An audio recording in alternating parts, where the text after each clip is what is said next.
ప్రభునందు ప్రియులైన మీకందరికీ యేసుక్రీస్తు ప్రభువారి నామములో శుభవందనాలు తెలియజేస్తూ ఉన్నాం.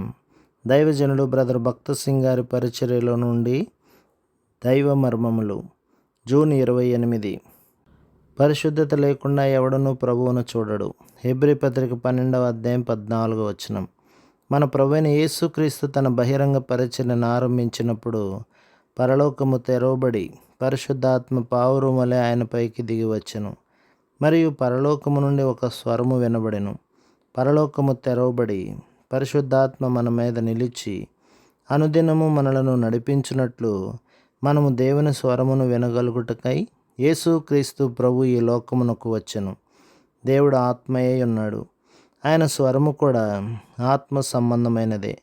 కనుక మనము దేవుని స్వరమును మన ఆత్మ ద్వారానే వినగలము. కానీ ఆ స్వరమును వినగలుగుటకు మన ఆత్మ శుద్ధి చేయబడవలెను. మత్తయి సువార్త 5వ అధ్యాయం 8వ వచనం.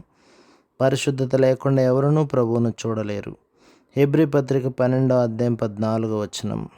మనలో ఏ పాపమున్నను అది దేవుని సాన్నిధ్యమును అనుభవించకుండా ఆటంకపరచును. అయినను మనము మన పాపములను ఒప్పుకొని ఎడల వెంటనే క్షమింపబడుదుము. అప్పుడు తిరిగి ఆయన స్వరమును వినగలము. ప్రభు మిమ్మును, మీ కుటుంబమును, మీ సంఘమును దీవించి ఆశీర్వదించునుగాక. ఆమేన్.